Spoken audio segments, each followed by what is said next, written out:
1436년 조선 궁궐을 뒤흔든 충격적 사건. 세종대왕의 며느리이자 차기 왕비 세자빈 봉씨가 궁녀 소쌍과 금지된 사랑에 빠졌다는 소문이 퍼집니다. 아름다운 외모로 간택되어 최고의 자리에 올랐지만 남편의 사랑을 받지 못한 한 여인. 7년간 쌓인 외로움은 그녀를 예상치 못한 길로 이끌었습니다. 조선 왕조실록에 기록된 유일한 여성 동성애 사건. 왕실을 뒤흔든 이 사건의 이면에는 사랑받고 싶었던 한 여인의 절박한 외침이 있었습니다. 이 이야기가 궁금하시다면 영상 끝까지 봐주시기 바랍니다. 구독과 좋아요는 더 좋은 역사 이야기를 전하는 데 큰 힘이 됩니다. 1436년 10월 26일 한양 경복궁.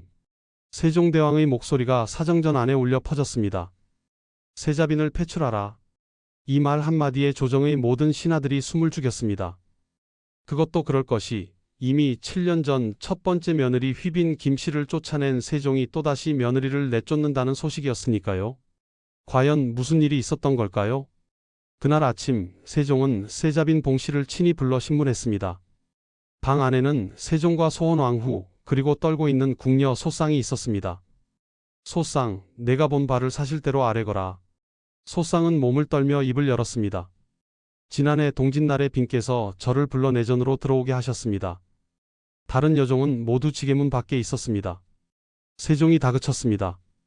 그 다음은 저에게 같이 자기를 요구하심으로 저는 이를 사양했으나 빈께서 윽박지르심으로 마지못하여 옷을 한 반쯤 벗고 병풍 속에 들어갔더니 소쌍의 목소리가 더욱 떨렸습니다.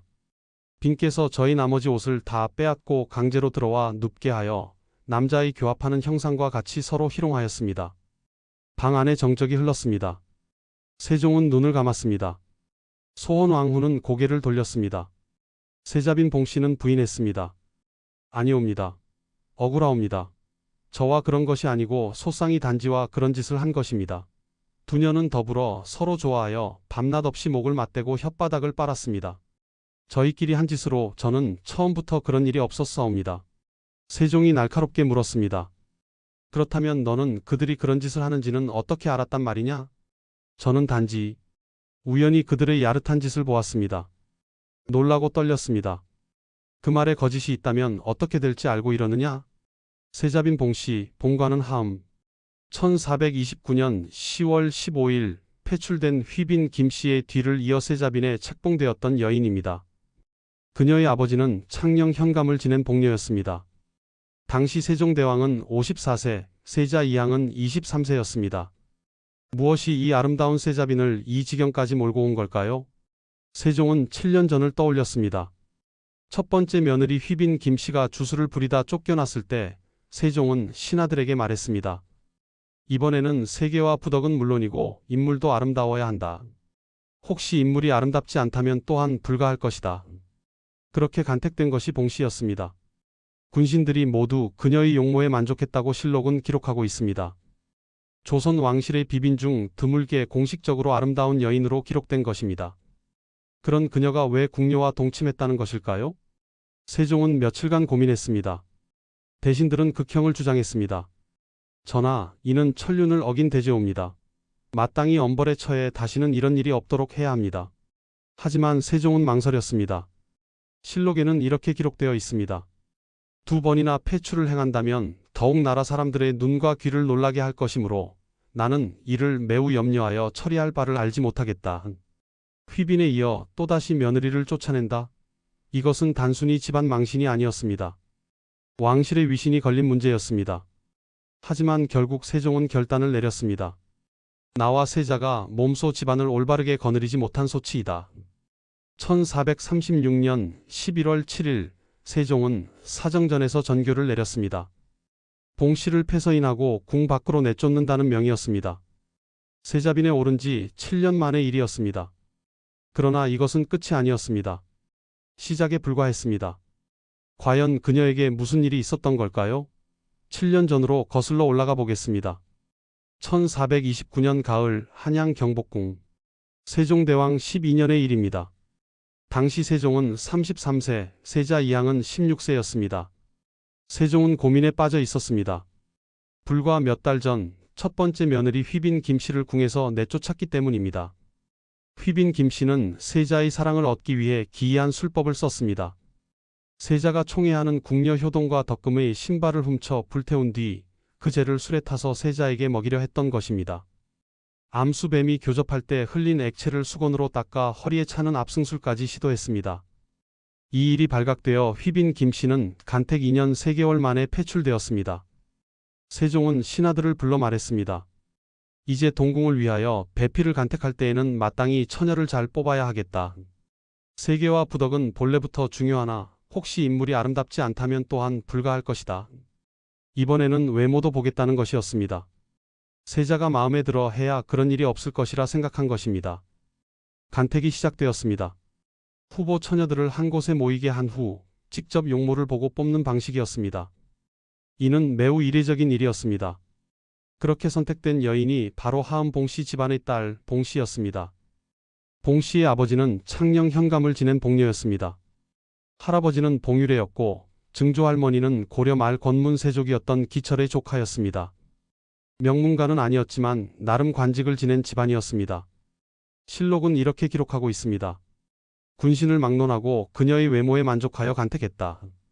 조선 왕실의 비빈 중 드물게 공식적으로 아름다운 여인으로 기록된 것입니다. 1429년 10월 15일 봉씨는 세자빈에 책봉되었습니다. 아버지 봉녀는 종이품 종부시 소윤으로 승진했습니다. 모든 것이 순조로워 보였습니다. 세종은 새로운 맏며느리에게 온갖 정성을 쏟았습니다. 여사를 불러 연려전을 가르치게 했습니다. 6.25 국가조선에서 왕세자빈이 되려면 마땅히 배워야 할 덕목들이었습니다.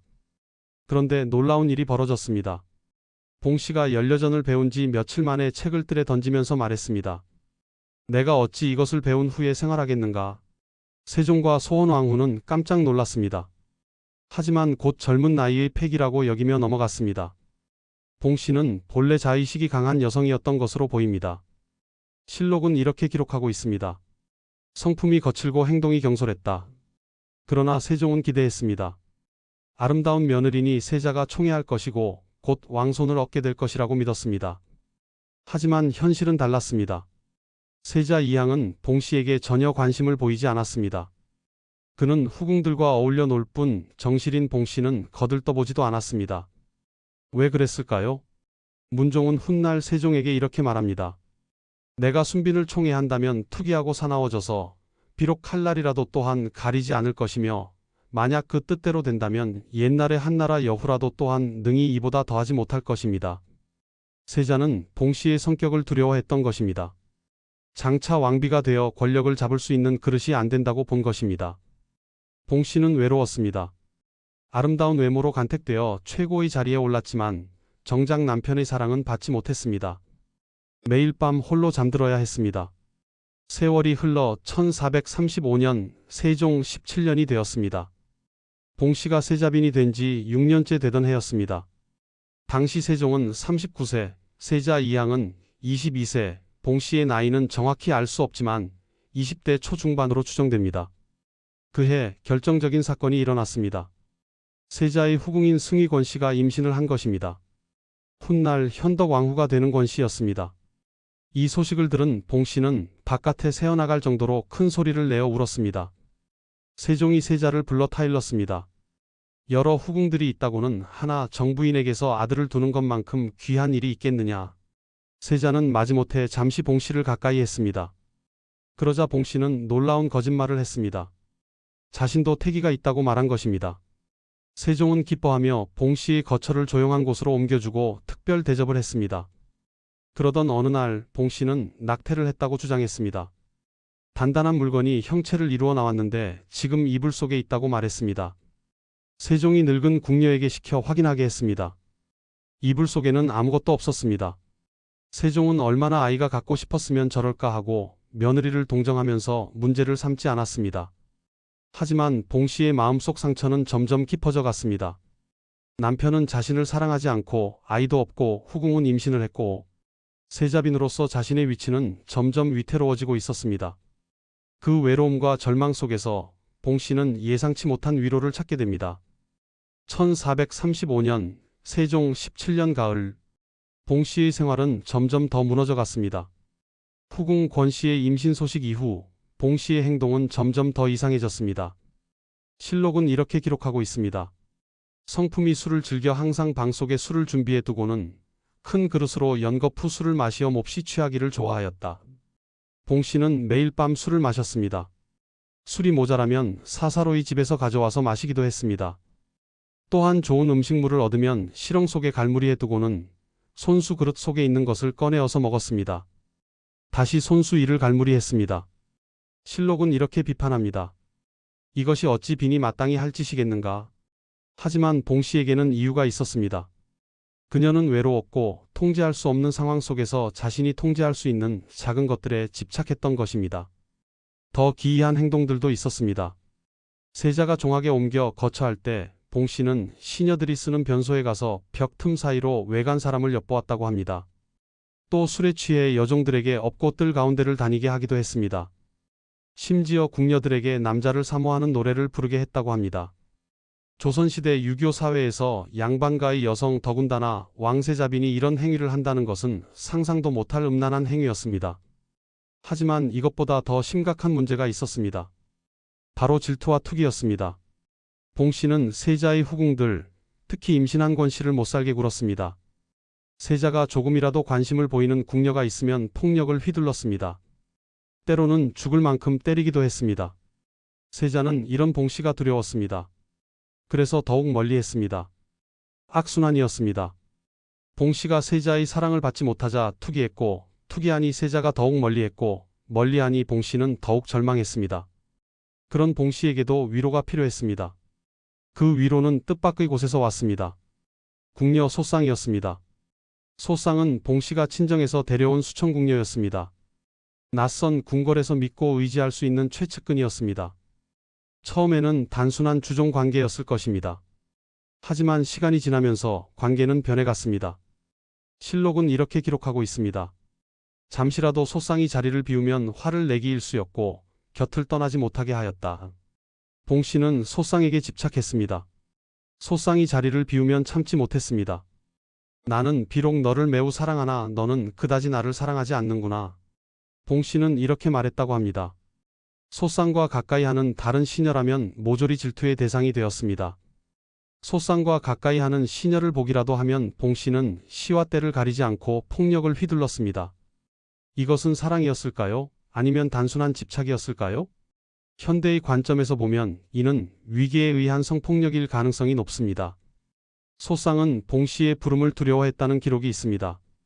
하지만 봉 씨의 입장에서는 이것이 자신이 느낄 수 있는 유일한 친밀감이었을 것입니다. 남편은 자신을 사랑하지 않았고 시부모는 자신을 감시했고 궁녀들은 자신을 두려워했습니다. 오직 소쌍만이 자신 곁에 있어 주었습니다. 실록에는 또 다른 궁녀 단지도 언급됩니다. 봉 씨는 훗날 신문에서 이렇게 말합니다. 소쌍과 단지가 밤낮으로 친밀한 관계를 맺었고 이는 혼자 자는 문제를 해결하기 위한 것이었다. 혼자 자는 문제를 해결하기 위해. 이 말에는 봉 씨의 깊은 외로움이 담겨 있습니다.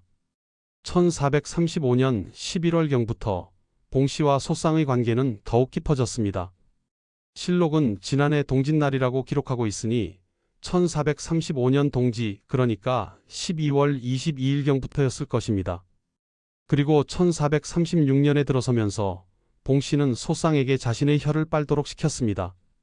이것이 세종에게 발각되었습니다. 궁궐 안에서 소문이 퍼지기 시작했습니다. 세자빈과 소쌍의 관계가 이상하다. 밤마다 함께 있다던데.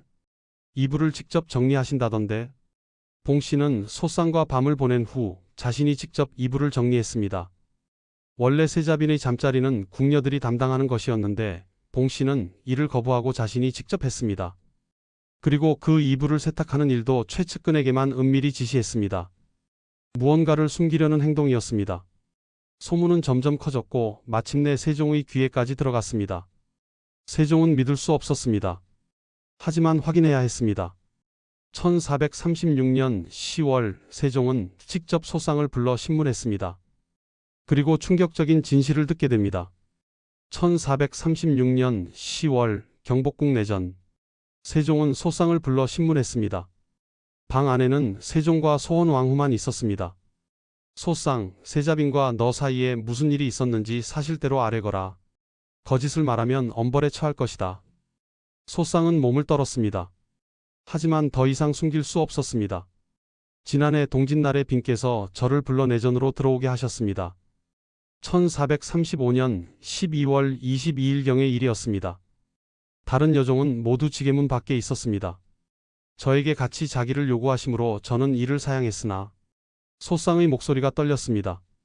빈께서 윽박 지르심으로 마지못하여 옷을 한 반쯤 벗고 병풍 속에 들어갔더니 빈께서 저희 나머지 옷을 다 빼앗고 강제로 들어와 눕게 하여 남자의 교합하는 형상과 같이 서로 희롱하였습니다. 세종은 침묵했습니다. 소원왕후는 눈을 감았습니다. 그것이 한 번뿐이었느냐? 아니옵니다. 그 후로도 여러 번. 소상은 계속 증언했습니다. 빈께서는 잠시라도 제가 자리를 비우면 화를 내셨습니다. 곁을 떠나지 못하게 하셨습니다. 그래서 저는 두려웠습니다. 하지만 거부할 수 없었습니다. 빈의 명령이었으니까요. 이것은 사랑이 아니었습니다. 권력 관계 속에서 일어난 일이었습니다. 세종은 다시 물었습니다. 다른 궁녀는 없었느냐? 소상이 대답했습니다. 단지라는 궁녀도 있었습니다. 빈께서는 단지와도 밤낮으로 친밀한 관계를 맺으셨습니다. 세종은 봉씨를 불렀습니다. 봉씨는 부인했습니다. 아니옵니다. 저와 그런 것이 아니고 소상이 단지와 그런 짓을 한 것입니다. 두녀는 더불어 서로 좋아하여 밤낮 없이 목을 맞대고 혓바닥을 빨았습니다. 저희끼리 한 짓으로 저는 처음부터 그런 일이 없었사옵니다. 세종이 날카롭게 물었습니다. 그렇다면 너는 그들이 그런 짓을 하는지는 어떻게 알았단 말이냐? 저는 단지 우연히 그들의 야릇한 짓을 보았습니다. 그런데 왜 그때 신고하지 않았느냐? 봉씨는 대답하지 못했습니다. 세종은 세자 이항을 불렀습니다. 세자는 말했습니다. 전하, 신은 이미 알고 있었습니다. 무엇을? 빈의 거친 성품과 이상한 행동들을 말입니다. 신은 빈에게 물었습니다. 어째서 시녀와 함께 잤는지를. 빈이 뭐라 하던가? 빈은 세자를 사랑하지만 세자는 저를 사랑하지 않으니 혼자 자는 것이 너무 외로웠다고 했습니다. 방 안에 침묵이 흘렀습니다. 세자는 계속 말했습니다. 내가 순빈을 총애한다면 투기하고 사나워져서 비록 칼날이라도 또한 가리지 않을 것이며 만약 그 뜻대로 된다면 옛날의 한나라 여후라도 또한 능히 이보다 더하지 못할 것입니다. 세자는 봉씨를 두려워했던 것입니다. 세종은 고개를 떨구었습니다. 사실 봉씨의 문제 행동은 이것만이 아니었습니다. 실록은 봉씨의 다른 죄목들도 나열하고 있습니다. 첫째, 투기가 심했습니다. 세자의 후궁들, 특히 임신한 권씨를 못살게 굴었습니다. 둘째, 사치가 심했습니다. 궁중 물품을 함부로 친정에 보냈습니다. 셋째, 술주정이 심했습니다. 매일 밤 술에 취해 궁녀들을 괴롭혔습니다. 넷째, 예법을 어겼습니다. 남편의 생일도 챙기지 못할 만큼 예법에 소홀했습니다. 다섯째, 거짓말을 했습니다. 임신을 거짓으로 꾸며 왕과 왕씨를 속였습니다. 그리고 여섯째, 궁녀와 동침했습니다. 세종은 신하들을 모았습니다. 대신들의 의견이 분분했습니다. 전하, 이는 천륜을 어긴 대죄옵니다. 마땅히 극형에 처해야 합니다. 당시 궁녀들끼리 동성애를 하면 곤장 100대를 때린다는 법이 있었습니다. 하물며 세자빈이 이런 짓을 했으니. 하지만 세종은 고민했습니다. 실록에는 세종의 고뇌가 기록되어 있습니다. 나머지 일은 모두 가벼움으로 만약 소상의 사건만 아니면 비록 내버려 두어도 좋겠지만은 뒤에 소상의 사건을 듣고 난 후로는 내 뜻은 단연코 세자빈을 패하고자 한다. 결국 동성애 문제가 결정타였던 것입니다.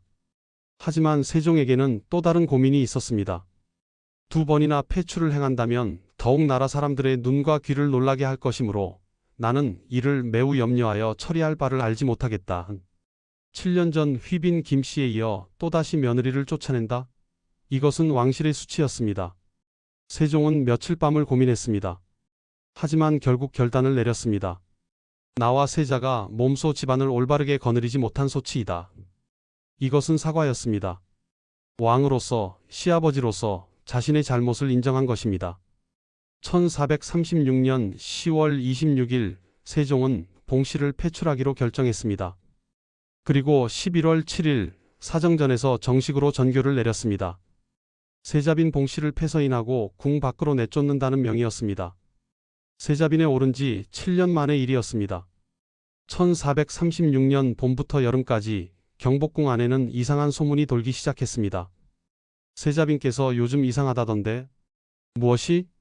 궁녀 소상을 너무 총애하신다는구나.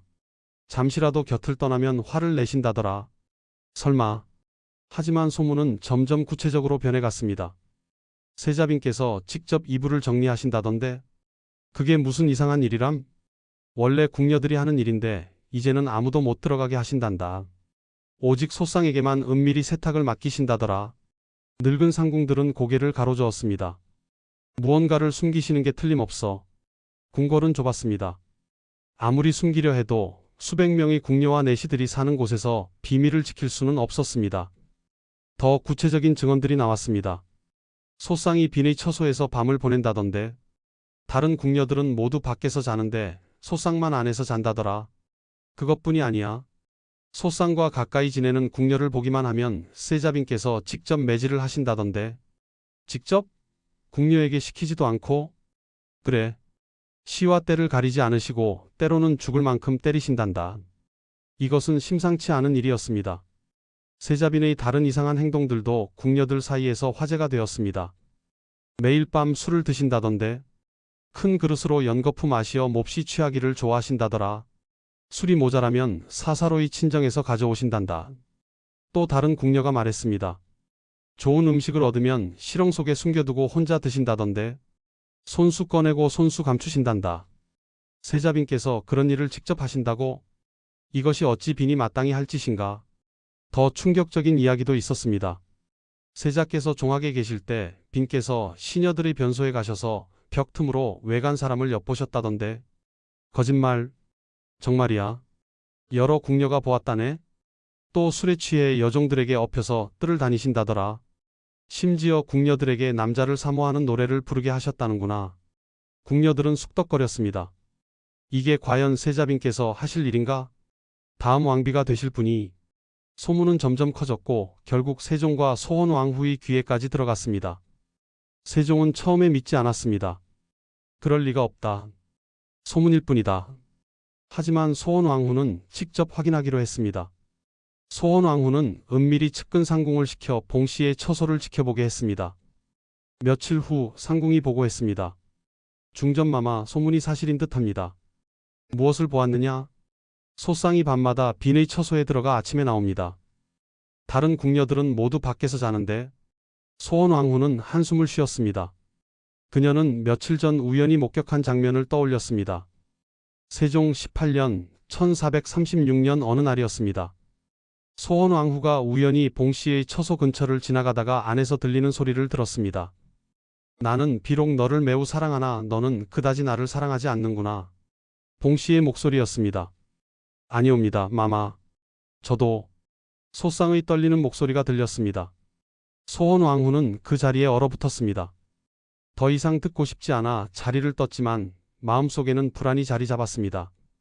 얼마 후 더 충격적인 보고가 올라왔습니다. 한 궁녀가 우연히 목격한 장면이었습니다. 1436년 어느 날 그 궁녀는 급한 일로 빈의 처소 근처를 지나가다가 살짝 열린 문틈으로 안을 보게 되었습니다. 봉씨가 소상에게 혀를 빨도록 시키고 있었습니다. 궁녀는 황급히 자리를 떴지만 이 일을 상궁에게 보고했고 상궁은 소원왕후에게, 소원왕후는 세종에게 보고했습니다. 세종은 더 이상 모른 척할 수 없었습니다.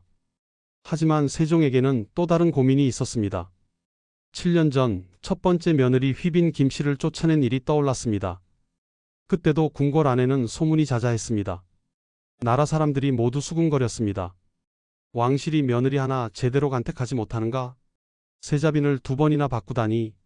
이번에 또 봉씨를 쫓아낸다면? 세종은 신하들에게 말했습니다. 2번이나 폐출을 행한다면 더욱 나라 사람들의 눈과 귀를 놀라게 할 것이므로 나는 이를 매우 염려하여 처리할 바를 알지 못하겠다. 대신들도 의견이 분분했습니다. 어떤 이는 말했습니다. 전하, 차라리 조용히 넘어가는 것이 좋지 않겠습니까? 궁녀들끼리의 일로 치부하고. 하지만 다른 이는 반대했습니다. 아니옵니다. 이는 천륜을 어긴 대죄입니다. 반드시 엄벌에 처해야 합니다. 세종은 며칠 밤을 고민했습니다. 한편 봉씨의 아버지 봉년은 이미 세상을 떠난 뒤였습니다. 1436년 7월 12일 복녀가 병으로 사망한 것입니다. 폐출이 결정되기 불과 3개월 전의 일이었습니다. 만약 복녀가 살아 있었다면 딸의 일로 얼마나 고통스러워했을까요? 훗날 야사에서는 복녀가 딸을 자결하게 하고 본인도 자결했다는 이야기가 퍼졌지만 이것은 사실이 아닙니다. 복녀는 딸이 폐위되기 전에 이미 세상을 떠났던 것입니다. 10월이 되었습니다. 세종은 더 이상 미룰 수 없었습니다. 직접 소상을 불러 신문하기로 했습니다. 1436년 10월 어느 날 경복궁 내전, 세종은 소상을 불러 신문했습니다. 방 안에는 세종과 소원왕후만 있었습니다. 소상, 세자빈과 너 사이에 무슨 일이 있었는지 사실대로 아뢰거라. 소상은 몸을 떨었습니다. 54세의 세종대왕 앞에서, 조선 최고의 권력자 앞에서 거짓말을 할 수는 없었습니다. 전하, 저는 두려워 말고 사실대로만 아뢰거라. 내게 죄를 묻지는 않을 것이다. 소상은 눈물을 흘리며 말했습니다. 지난해 동짓날에 빈께서 저를 불러 내전으로 들어오게 하셨습니다. 1435년 12월 22일경의 일이었습니다. 그날은 1년 중 밤이 가장 긴 날이었습니다. 다른 여종은 모두 지게문 밖에 있었습니다.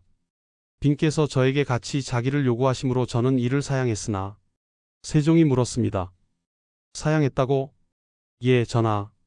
저는 처음에 거절했습니다. 하지만 빈께서 윽박지르심으로 마지못하여 옷을 한 반쯤 벗고 병풍 속에 들어갔습니다. 소원왕후가 눈을 감았습니다. 소상은 계속했습니다. 빈께서 저희 나머지 옷을 다 빼앗고 강제로 들어와 눕게 하여 남자의 교합하는 형상과 같이 서로 희롱하였습니다. 방 안에 무거운 침묵이 흘렀습니다. 세종이 다시 물었습니다.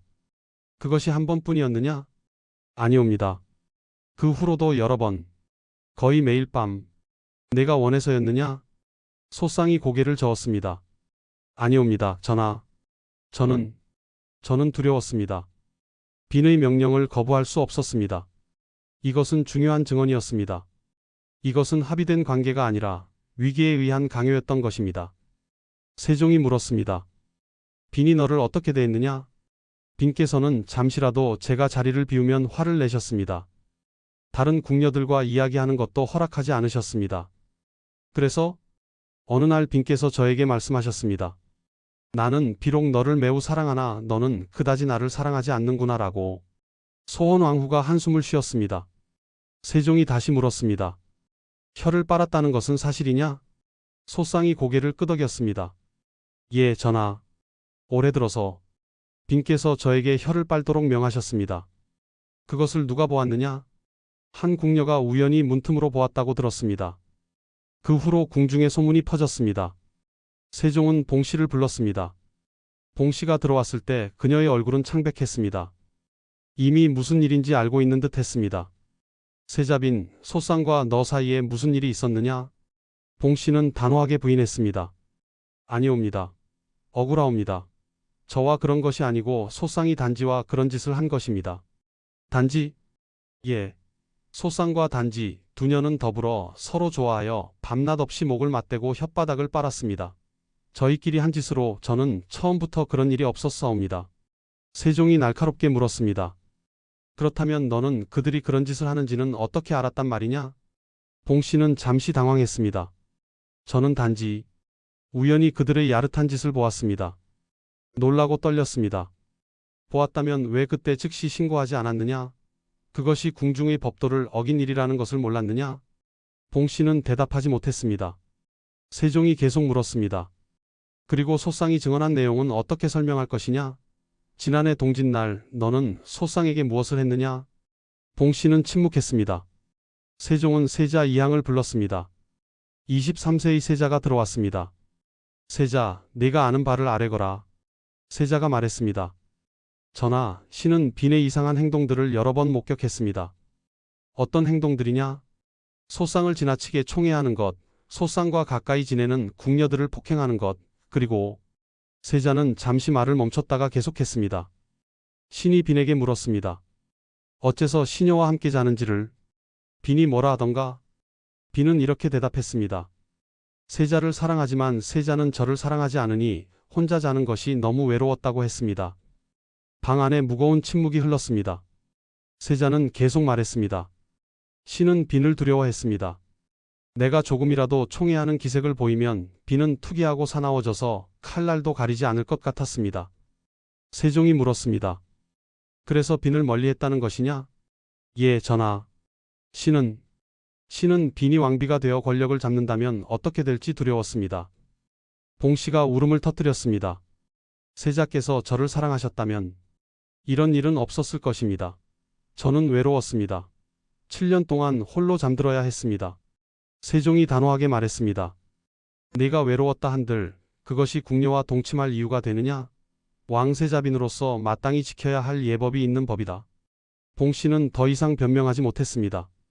세종은 신하들을 불러 의견을 물었습니다. 대신들의 의견이 분분했습니다. 어떤 이는 말했습니다. 전하, 이는 천륜을 어긴 대죄옵니다. 당시 궁녀들끼리 동성애를 하면 곤장 100대를 때린다는 법이 있었습니다. 하물며 세자빈이 이런 짓을 했으니 마땅히 극형에 처해야 합니다. 하지만 다른 이는 말했습니다. 전하, 이미 한 번 며느리를 폐출하셨는데 또다시 폐출하시면 왕실의 위신이. 세종이 말했습니다. 나머지 일은 모두 가벼움으로 만약 소상의 사건만 아니면 비록 내버려 두어도 좋겠지만은 뒤에 소상의 사건을 듣고 난 후로는 내 뜻은 단연코 세자빈을 폐하고자 한다. 결국 동성애 문제가 결정타였던 것입니다. 1436년 10월 26일 세종은 최종 결정을 내렸습니다. 세자빈 봉씨를 폐출한다. 1436년 10월 26일 경복궁 사정전. 이날은 봉씨의 운명이 결정되는 날이었습니다. 세종은 대신들을 모아놓고 봉씨의 죄목을 하나하나 나열했습니다. 실록은 세종이 밝힌 폐출 이유를 상세히 기록하고 있습니다. 첫째, 학업을 거부했습니다. 세종이 며느리 교육을 위해 여사에게 연려전을 가르치게 했는데 봉씨가 이를 배운 지 며칠 만에 책을 뜰에 던지면서 말하기를 내가 어찌 이것을 배운 후에 생활하겠는가 하면서 학업 받기를 즐겨하지 아니하였다. 둘째, 거짓 임신을 했습니다. 세자의 후궁인 승희권 씨가 임신을 하자 세자빈은 후사가 없는 자신의 위치가 위협받을 것을 두려워했고 자신도 임신했다고 거짓말을 했다가 이후 유산을 하였다고 거짓말을 했다. 셋째, 투기가 심했습니다. 승희권 씨를 못살게 구는 등 파행을 일삼았고 세자가 조금이라도 관심을 보이는 궁녀가 있으면 직접 폭행했다. 넷째, 술주정과 사치가 심했습니다.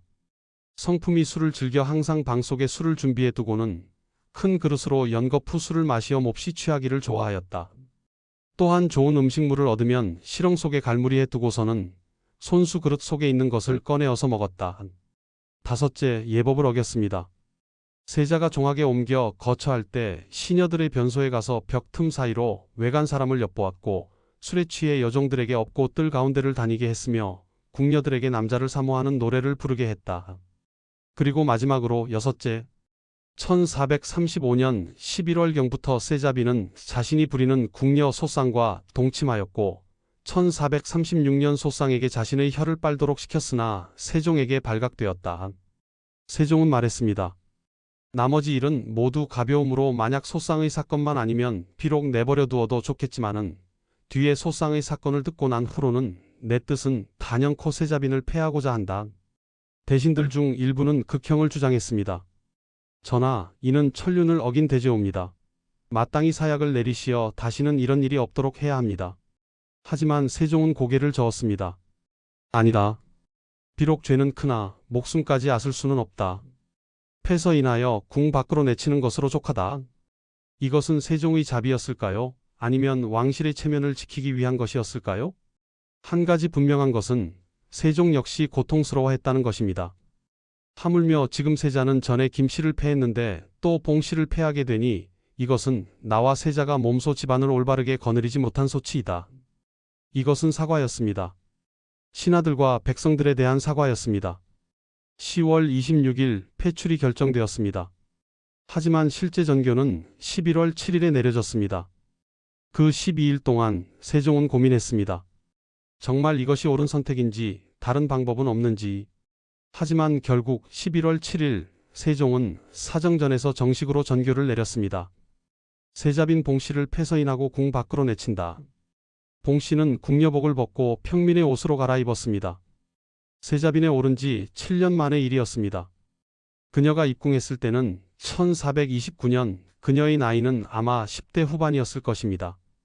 그리고 폐출될 때는 1436년 20대 중반이었을 것입니다.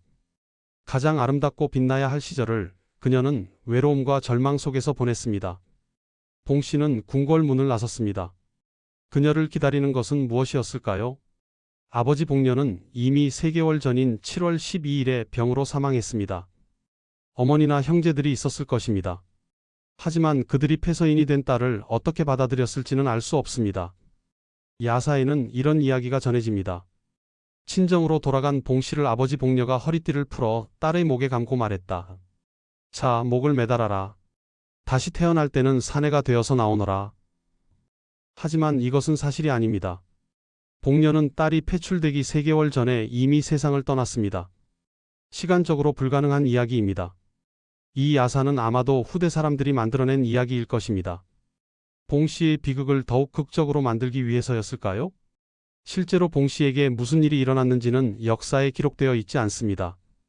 폐출 이후 봉 씨의 행방은 역사에서 완전히 사라졌습니다. 그녀가 언제 죽었는지, 어디서 어떻게 살았는지 아무도 모릅니다. 다만 한 가지 분명한 것은 그녀는 조선 왕조실록에 기록된 유일한 여성 동성애자로 역사에 남았다는 것입니다. 한편 소쌍과 단지는 어떻게 되었을까요? 실록에는 두 궁녀의 처벌에 대한 명확한 기록이 없습니다. 당시 법에 따르면 시녀와 종들이 서로 동침하면 곤장 70대를 때려 처벌한다고 되어 있었습니다. 아마도 소쌍과 단지는 궁녀복을 벗고 곤장을 맞은 후 궁 밖으로 쫓겨났을 것입니다. 야사에서는 두 궁녀가 사형당했다는 이야기가 전해지지만 이 역시 사실이 아닙니다. 실록에는 봉 씨에 대한 이야기만 실려 있고 두 궁녀가 이후 어떻게 되었는가는 서술되어 있지 않습니다. 폐출 후 세종은 즉시 새로운 세자빈을 간택하려 했습니다. 하지만 마땅한 처녀가 없었습니다. 이미 2번이나 세자빈을 폐출한 마당에 어느 집안에서 감히 딸을 세자빈으로 보내려 하겠습니까? 세종은 세자의 후궁들에게 눈을 돌렸습니다. 그리고 이미 딸을 낳은 승희 권씨를 세자빈으로 올렸습니다. 훗날 현덕 왕후가 되는 권씨였습니다. 1437년 세종 19년에 권씨가 정식으로 세자빈에 책봉되었습니다. 이것으로 봉 씨의 이야기는 끝이 났습니다. 하지만 역사는 그녀를 잊지 않았습니다. 1436년 11월 7일 봉 씨가 궁을 떠난 후 조선 왕실에는 큰 변화가 일어났습니다. 세종의 부인 소혼 왕후는 즉시 궁궐 내에서 일어나는 궁녀들의 음행을 일제 조사했습니다. 실록은 이렇게 기록하고 있습니다. 왕비 소혼 왕후는 이후 궁궐 내에서 일어나는 궁녀들의 음행을 조사해 동성애를 뿌리 뽑는 일에 전력을 기울였다. 궁녀들 사이에 있었던 비슷한 관계들이 모두 적발되어 처벌받았습니다. 곤장 100대를 맞은 궁녀들도 있었고 궁 밖으로 쫓겨난 이들도 있었습니다. 봉 씨 사건 이후 궁중의 기강은 한층 엄격해졌습니다. 그렇다면 봉 씨는 정말 동성애자였을까요? 현대의 관점에서 보면 이것은 단순하게 답할 수 없는 질문입니다. 실록의 기록을 보면 봉 씨는 세자를 사랑했습니다. 세자를 사랑하지만 세자는 저를 사랑하지 않으니 혼자 자는 것이 너무 외로웠다는 그녀의 말이 이를 증명합니다. 또한 봉 씨는 세자의 후궁 권 씨가 임신했을 때 극심한 질투를 보였습니다. 이건 역시 세자에 대한 애정을 보여줍니다. 그렇다면 소쌍과의 관계는 무엇이었을까요? 아마도 이것은 외로움을 달래기 위한 위로였을 것입니다. 혼자서는 견딜 수 없는 밤들을 함께 해줄 누군가가 필요했던 것입니다. 하지만 소쌍의 입장에서 보면 이것은 전혀 다른 이야기입니다. 소쌍은 처음에 거절했지만 빈께서 윽박지르심으로 마지못하여 라고 증언했습니다. 이것은 합의된 관계가 아니었습니다. 권력 관계 속에서 일어난 강요였습니다. 현대의 용어로 말하자면 이것은 위계에 의한 성폭력이었을 가능성이 높습니다. 세종은 이것을 어떻게 보았을까요? 세종은 나머지 일은 모두 가볍다고 말했습니다. 투기, 사치, 술주정, 거짓말, 이 모든 것은 용서할 수 있었습니다. 하지만 소쌍의 사건만큼은 용서할 수 없었습니다. 왜일까요? 당시 조선 사회는 유교 국가였습니다. 남녀의 구별이 엄격했고 특히 동성 간의 성적 관계는 천륜을 어긴 것으로 여겨졌습니다. 더군다나 봉 씨는 장차 왕비가 될 사람이었습니다. 조선의 국모가 될 사람이 이런 일을 저질렀다? 이것은 왕실의 위신을 떨어뜨리는 일이었습니다. 세종에게는 선택의 여지가 없었던 것입니다. 봉 씨의 이야기는 여러 가지 교훈을 남깁니다. 첫째, 외로움의 무서움입니다. 봉 씨는 7년 동안 남편의 사랑을 받지 못했습니다. 아름다운 외모로 간택되었지만 정작 남편은 그녀를 멀리했습니다. 그 외로움은 그녀를 점점 이상한 행동으로 몰아갔습니다. 술, 사치, 폭력, 그리고 금지된 관계. 만약 세자가 조금이라도 그녀에게 관심을 보였다면, 만약 세종과 소헌왕후가 그녀의 외로움을 알아차렸다면 역사는 달라졌을지도 모릅니다. 둘째, 권력과 신분이 주지 못하는 것이 있다는 것입니다. 봉 씨는 조선 최고의 지위에 올랐습니다. 세자빈이었습니다. 장차 왕비가 될 사람이었습니다. 하지만 그 모든 권력과 신분이 그녀에게 줄 수 없는 것이 있었습니다. 바로 사랑이었습니다. 셋째, 인간의 감정은 법으로 막을 수 없다는 것입니다. 조선은 엄격한 유교 국가였습니다. 남녀 7세 부동석, 남녀의 구별이 엄격했습니다. 하지만 그 모든 법과 예법이 인간의 외로움을, 사랑에 대한 갈망을 막을 수는 없었습니다. 봉 씨 사건 이후 조선 왕실은 더욱 엄격해졌습니다. 하지만 인간의 본성을 바꿀 수는 없었습니다. 봉 씨는 조선 왕조실록에 기록된 유일한 여성 동성애자로 남았습니다. 하지만 그녀는 정말 동성애자였을까요? 아니면 그저 외로웠던 한 여인이었을까요? 사랑받고 싶었지만 사랑받지 못했던 한 여인이었을까요? 우리는 알 수 없습니다. 다만 한 가지 분명한 것은 그녀 역시 한 인간이었다는 것입니다. 권력과 신분 이전에 외로움을 느끼고 사랑을 갈망하고 위로가 필요했던 한 인간이었습니다. 역사는 그녀를 죄인으로 기록했습니다. 하지만 우리는 그녀를 어떻게 기억해야 할까요? 천륜을 어긴 죄인으로? 아니면 시대의 희생양으로? 권력의 피해자로? 아니면 가해자로? 이것은 여러분이 판단할 몫입니다. 한 가지 확실한 것은 이 이야기가 우리에게 묻고 있다는 것입니다. 과연 사랑이란 무엇인가? 외로움은 사람을 어디까지 몰고 가는가? 권력과 신분이 행복을 보장할 수 있는가? 인간의 감정을 법과 예법으로 통제할 수 있는가? 이 질문들은 590년 전 조선시대뿐만 아니라 지금 이 순간에도 유효한 질문들입니다. 지금까지 세자빈 봉 씨의 이야기를 들려드렸습니다. 이 이야기가 여러분께 작은 깨달음이 되길 바랍니다. 구독과 좋아요는 더 좋은 역사 이야기를 전하는 데 큰 힘이 됩니다. 다음에 또 만나요.